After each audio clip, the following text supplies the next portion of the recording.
Hello, this is Anita with English Applied Linguistics, the class with School of International Training taught by Steve Iams.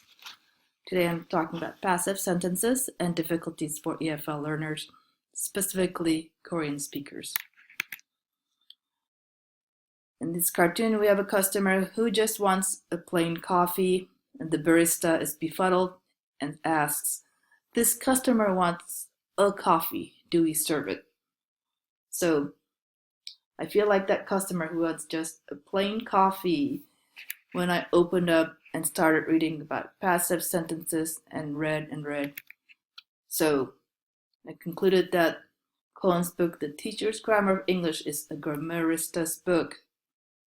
He is very in-depth, a lot of information about passive sentences that I've never thought about. It's an amazing book. So, but I just wanted plain coffee. So I looked at his book.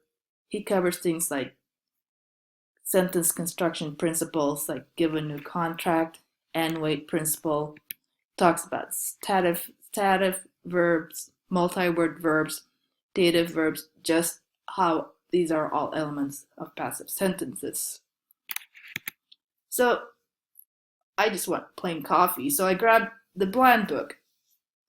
Susan Bland has a book called Intermediate Grammar, and I happen to have it. And for this slideshow, I just captured some pages from her book because it gives nice, simple summaries that can be used for the high beginner, low intermediate students.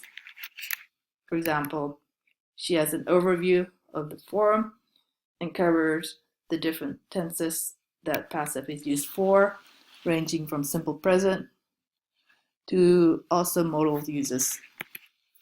And then she also has an overview of passive sentences in terms of meaning and use.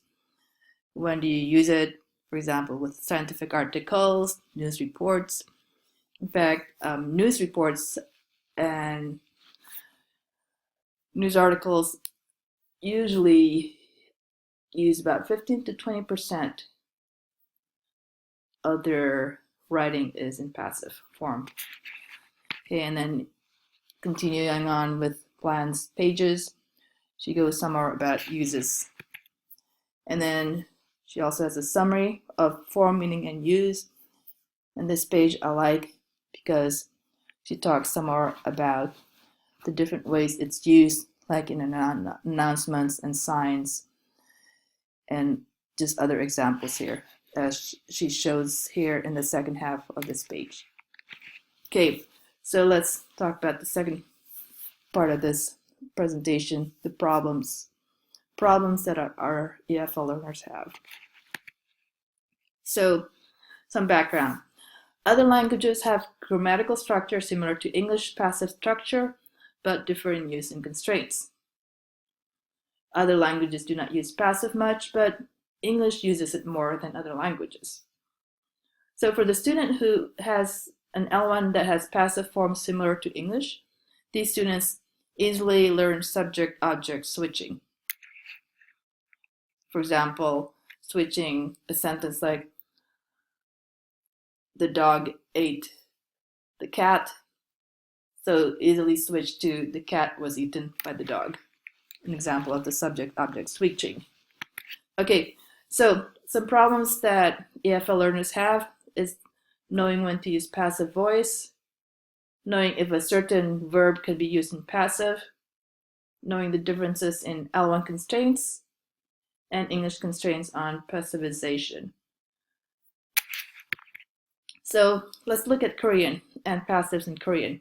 So I have an interest in this because working at an international school, I have students who are Japanese, Korean, and Chinese. And Cohen's book and Swan's Learner English has information on the challenges that a Korean speaker may have with passives. So passive in Korean is expressed by a suffix, not auxiliary verb plus V3 form like English. The good thing is with the Korean learners having seen passives in their L1, they understand the simple passive sentences concept. So some of the difficulties they may have can be seen in these sentences. So in the first one, they're using from instead of by. The second one, have you cut your hair instead of have you had your hair cut? So Korean doesn't have the to have something done for. Right, some more examples here. These chopsticks difficult to eat. So reason for this mistake is that verb plus preposition, as compared with a transitive verb, is hard to construct. So the sentence should be, this chopsticks difficult to eat with. Another one is the window has broken. That reason for that can be that the Korean does not have perfective aspect and the to have something done for. So, and then the third example here, the book and pencil were given by Tom. So reason for an error like this is that verbs like give with two objects are difficult and may appear ungrammatically in different ways. So Cohen talks here about ungrammatical passives with ergative verbs for Korean speakers. So ergative verbs are able to be used in both a transitive and intransitive way with the same meaning. For example, the verb grow, she grew flowers in her garden, or flowers grew in her garden. So some of the examples that was given, many children are suffered from extreme poverty, where suffer is the ergative verb. So the reason behind this error is a L1 transfer. Korean has passive sentences with ergative verbs. So Korean speakers incorrectly transfer this L1 pattern to English.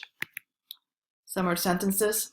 The landscape was suddenly changed from serenity to fear when tornadoes arrived, and countries have been evolved with technology.